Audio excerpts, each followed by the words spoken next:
match. This time, once again, Parvez, Sayar Ahmed. He is in hurry. He wants to finish this match because they are in now safe zone. Wickets are in account. Now they want to make this match more fantastic by once again extra runners. Once again extra runners goes to the account of Shipen. The score moves on 86.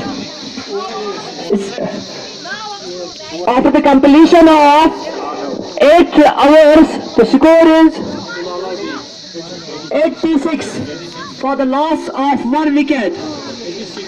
What a fantastic performance has shown by Sayar Ahmed and Farooq Ahmed.